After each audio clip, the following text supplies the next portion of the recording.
आज की वीडियो में हम लोग पढ़ने वाले हैं मेमोरीज ऑफ चाइल्डहुड चैप्टर को। इस चैप्टर में दो स्टोरीज थी, एक स्टोरी मैं ऑलरेडी पढ़ा चुका हूँ और ये दूसरा स्टोरी होने वाला है। अरे रुको रुको, अगर पहला स्टोरी नहीं देखा है तो कोई बात नहीं, इस वीडियो के बाद भी देख सकते हो क्योंकि ये दोनों स्टोरी कम्प्लीटली डिफरेंट है और दोनों स्टोरी की ऑथर भी अलग है। तो अगर पार्ट 1 नहीं देखा है तो लिंक डिस्क्रिप्शन में गिवन है। पार्ट 1 में हमने पढ़ा था the cutting of my long hair by Zitkala Sa, और पार्ट 2 में हम लोग पढ़ने वाले we too are human beings वाले स्टोरी को, जिसे लिखा है हमारी ऑथर बामा ने। बामा हमारी राइटर का एक्चुअल नेम नहीं है बल्कि वो उनका पेन नेम है, और हमारी राइटर या फिर ऑथर कह लो बामा जी जो है ना, वो एक तमिल दलित थी from a Roman Catholic family. उनके 3 मेन वर्क है। एक ऑटोबायोग्राफी है जिसका नाम करुकू है जो कि 1992 में उन्होंने पब्लिश करा था। एक नोवेल भी है जिसका नाम सनगत्ती है जो कि 1994 में उन्होंने पब्लिश करा था, और उन्होंने एक बुक पब्लिश किया था जिसमें ग्रुप ऑफ स्टोरीज थे, जिस बुक का नाम है किसम्बू करन, जो कि 1996 में उन्होंने पब्लिश करा था। तो आज जो हम स्टोरी पढ़ने वाले हैं ना, we too are human beings, वो उनके ऑटोबायोग्राफी का एक छोटा सा पार्ट है। मतलब उन्होंने जो बुक लिखा था ना 1992 में कुरुकू नाम से, उस बुक का एक छोटा सा पार्ट है। कुरुकू का एक्चुअल मतलब पल्मायरा लीव्स होता है, और ये जो पत्तियां होती है ना, ये 2 धारी तलवार जैसी दिखती है, तुम स्क्रीन पे देख ही सकते हो। बस इतना जान लो, मोर देन सफिशिएंट है। तो चलो अब स्टोरी को मजा लेकर डिटेल में पढ़ते हैं। The Untouchable Kids of India।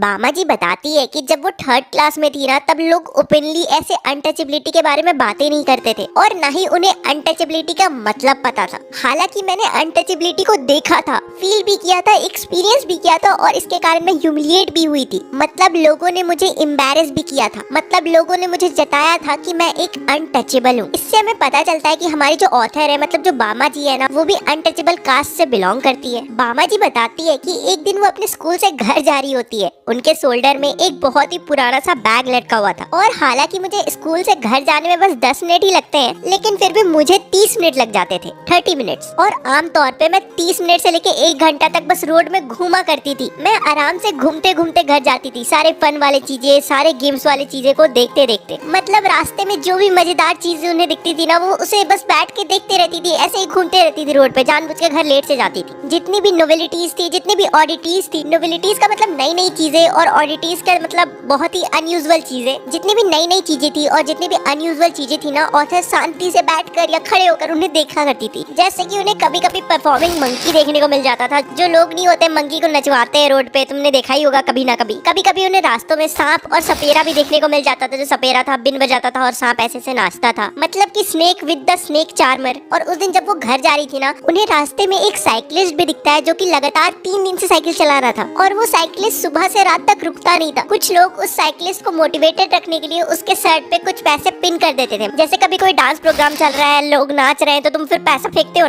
एक सेकंड, ये गलत एग्जांपल नहीं सेट हो रहा है। Okay sorry. हाँ, ट्रैक पे आते हैं तो वो जो साइकिलिस्ट था ना, वो साइकिलिस्ट साइकिल चलाते रहे, इसलिए लोग उसके मोटिवेशन को बढ़ाने के लिए उसके शर्ट पे कुछ पैसा पिन कर देते थे। और बामा जी जब चलते चलते और थोड़ा आगे जाती थी तो वहाँ पे उन्हें स्पिनिंग व्हील भी दिखता था। यार मैं जब भी इस पे बैठता हूँ मेरे को चक्कर आते हैं। तुम लोग के साथ ऐसा होता है कि नहीं? तुम लोग मुझे कमेंट सेक्शन में बताना। थोड़ी और आगे जाने के बाद उन्हें मरियाता टेम्पल देखने को मिलता था, और उस टेम्पल की एक और खास बात थी कि उस टेम्पल में बहुत बड़ी बड़ी बेल्स भी टंगी हुई रहती थी, और इवन उस टेम्पल में पोंगल भी सर्व किया जाता था प्रसादी के तौर में। पोंगल कैसा दिखता है तुम लोग देख सकते हो, चावल जैसा ही होता है। थोड़े और आगे जाने के बाद एक फिश स्टॉल था जो कि गांधी जी के स्टैचू के जस्ट नीचे लगा हुआ था। फिश मतलब मछली का स्टॉल। और थोड़ा सा और आगे जाने के बाद स्वीट स्टॉल, मतलब जहाँ पे मिठाइयाँ मिलती है, और उसी से सटा हुआ फ्राइड स्नैक्स का भी शॉप था। फ्राइड स्नैक्स मतलब जैसे समोसा, कचौड़ी, पूरी, समझ रहे हो ना। और भी बहुत सारे शॉप्स थे जो वहीं पे लाइन में लगे हुए थे। फिर वो चलते चलते एक स्ट्रीट लाइट को देखती है जो बार बार अपना कलर चेंज कर रहा था, ब्लू से वायलेट हो जा रहा था। ब्लू और वायलेट कैसा दिखता है वो भी तुम्हें स्क्रीन पे दिखा दे रहा हूँ।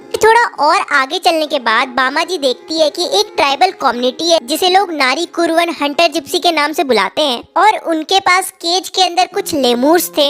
अरे लेमूर एक तरह का जानवर होता है जो क्यूट बंदर जैसा दिखता है, ब्लैक एंड व्हाइट टाइप का कुछ होता है। और वो लोग नीडल्स बेच रहे थे, कुछ लोग क्ले बीड्स बेच रहे थे, और कुछ लोग इंस्ट्रूमेंट फॉर क्लीनिंग ईयर्स, कान साफ करने के लिए जो शायद रुई वाला होता है ना, वही बेच रहे होंगे, ईयरबड्स बेसिकली। और उसके बाद बामा जी कहती है कि ओ माय गॉड, यहाँ पे बहुत सारी चीजें हैं। जिसके बारे में मैं बताते जा सकती हूँ और ये चीजें कभी खत्म नहीं होगी। और ये सारी जो चीजें थी ना, मतलब जो मैंने अभी तुम्हें बताया, जो सारी चीजें मैंने अभी तुम्हें बताई दिखाई, ये सारी चीज बामा जी को अपनी तरफ खींचती थी और घर जल्दी जाने से रोकती थी। इसलिए बामा जी को स्कूल से घर जाने में 10 मिनट की जगह आधा घंटा, कभी कभी 1 घंटा भी लग जाता था। फिर बामा जी कहती है कि कभी कभी जो पॉलिटिकल पार्टीज के लोग होते हैं ना, वो लोग कभी कभी वहाँ पे स्टेज ऑर्गेनाइज करवा देते थे और माइक के थ्रू लोगों को एड्रेस करते थे, लोगों से बातें करते थे, स्पीच आकर देते थे। और कभी कभी तो स्ट्रीट प्ले, पपेट शो और कभी कभी तो no magic no miracle shows भी ऑर्गेनाइज करवाए जाते थे। मतलब जिसमें कोई मैजिक वगैरह नहीं होता था, बस स्टंट होता था। जैसे तुम लोग कभी मेले में गए हो, वहाँ पे बाइक स्टंट तुमने देखा ही होगा। और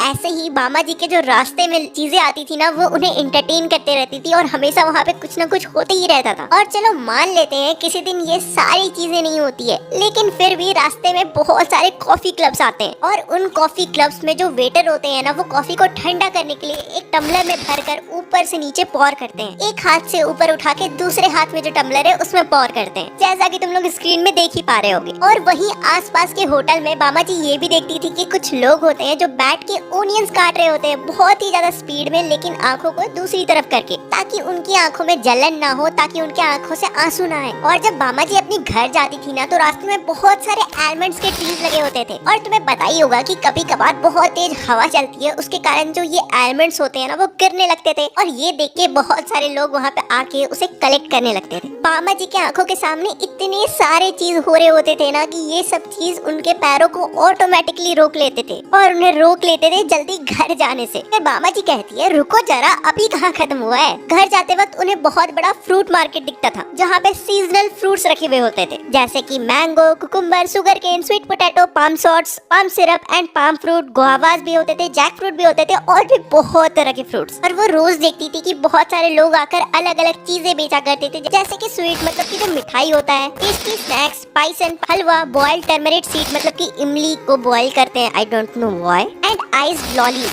आइस्ड लॉलीज का मतलब बेसिकली गोला जैसा ही कुछ होता है। तुमने इंडिया में गोला तो खाया ही होगा ना। फिर बामा जी बताती है कि ऐसे ही एक दिन मैं अपने घर जा रही होती हूँ और मैं अपने स्ट्रीट तक पहुँचती हूँ, जहाँ से मेरा मोहल्ला शुरू होता है, जहाँ पे मेरे टाइप के लोग होते हैं। और उस वक्त भी मैंने अपने शोल्डर पे बैग टांगा हुआ था और मैं जहाँ खड़ी थी, मेरे अपोजिट कॉर्नर में एक थ्रेसिंग फ्लोर को सेटअप किया गया था। थ्रेसिंग फ्लोर को सेटअप करना मतलब तुमने 10th में पढ़ा होगा ना, कि बेसिकली थ्रेसिंग प्रोसेस में ना हम ग्रेन्स को प्लांट से अलग करते हैं। और वहीं पर उस जमीन का जो लैंडलॉर्ड होता है ना, वो पत्थर के ऊपर बोरी बिछा के बैठा हुआ था और वर्कर्स को काम करते हुए, मतलब कि जो बामा है ना, उनके जैसे लोगों को काम करते हुए देख रहा था, मतलब कि जिस कम्युनिटी से बामा बिलोंग करती है। और फिर बामा बताती है कि उनके कैटेगरी के जो लोग थे ना, जो बामा के कैटेगरी के लोग थे, वो बहुत ज्यादा हार्ड वर्क करते थे। चाहे बैल बकरी चलाना हो, मतलब कि कैटल्स को चलाना हो, चाहे बैलों को घुमा घुमा कर थ्रेसिंग करना हो, इस प्रोसेस में वो ग्रेन्स को स्ट्रॉ से अलग करते थे। और साथ ही में इस प्रोसेस में जो कैटल्स थे, मतलब जो भी बैल होंगे, उनके मुंह को बंद करके मजल्ट करके रखा गया था, ताकि वो इस प्रोसेस में ग्रेन्स को खुद ना खा जाए। और जो बामा जी थी ना, वो इस प्रोसेस को देख रही थी एंड उन्हें बहुत ज्यादा मजा आ रहा था। तभी बामा जी के कम्युनिटी के एक एल्डर, मतलब एक बड़े आदमी, मतलब बड़े आदमी in not in the sense of money, बड़े आदमी in the sense of age, वो बाजार से आ रहे थे एंड वो बहुत ज्यादा लाइक एजेड हो गए थे, तो वो थोड़ा झुक करके चल रहे थे। ये देखकर बामा जी को भी उनको कॉपी करने का मन कर रहा था।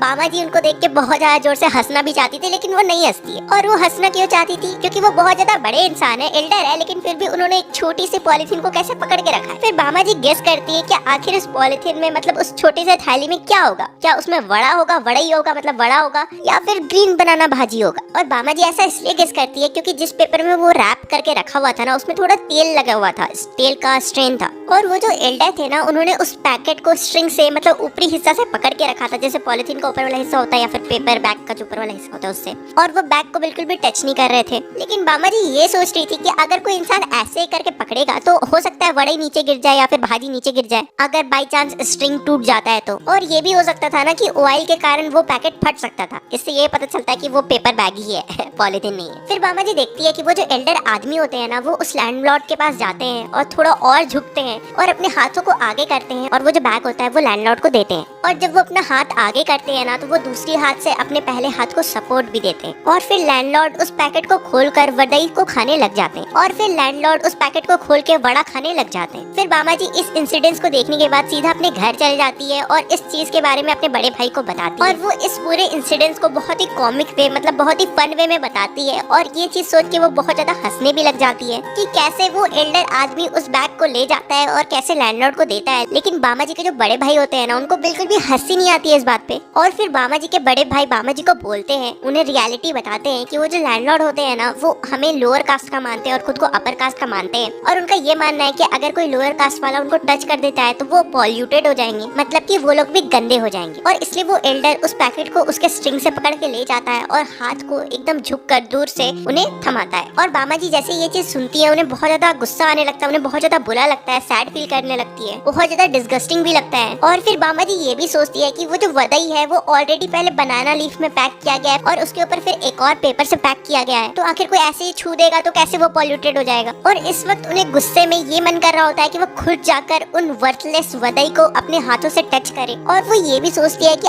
आखिर क्यों हम जैसे लोगों को उन जैसे लैंडलॉर्ड के लिए इन वड़ईस को खरीद के लाना पड़ता है मार्केट से। आखिर क्यों हमारे एल्डर्स जाते हैं मार्केट में और इन जैसे लैंडलॉर्ड के लिए सामान लेके आते हैं और वो भी एकदम बो करके मतलब एकदम झुक करके देते हैं। और ऑन द अदर हैंड ये जो लैंडलॉर्ड्स होते हैं ये कितने ज्यादा क्रूएल होते हैं, ये लोग बस बैठ के ठूसते रहते हैं, ये लोग बस बैठ के अपने माउथ के अंदर स्टफ्स ठूसते रहते हैं। और ये थॉट उन्हें बहुत ज्यादा इन्फ्लुएट कर रहा था, मतलब बहुत ज्यादा गुस्सा दिला रहा था। और वो कहती है कि हो सकता है इन्होंने 4 पैसा ज्यादा कमाया हो, लेकिन क्या इनके अंदर ह्यूमन फीलिंग्स नहीं है? हम भी ह्यूमन बींग्स है और उन्हें हम लोगों को पूरे ह्यूमैनिटी के साथ ट्रीट करना चाहिए। हमारे लोगों को इन फेलोज के लिए कभी काम नहीं करना चाहिए। वैसे भी हमें ये फ्री का तो नहीं देते हैं, हम जाते हैं इनके खेतों में काम करते हैं, उसके बदले हमें वेजेस मिलता है, हमें यहीं तक सीमित रहना चाहिए, हमें इनके लिए कोई एक्स्ट्रा काम नहीं करना चाहिए। जैसे हमारे कम्युनिटी के एक एल्डर मार्केट में जाते हैं और इनके लिए वड़ई लेके आते हैं, ऐसा क्यों? और फिर बामा जी बताती है कि उनके जो बड़े भाई थे ना वो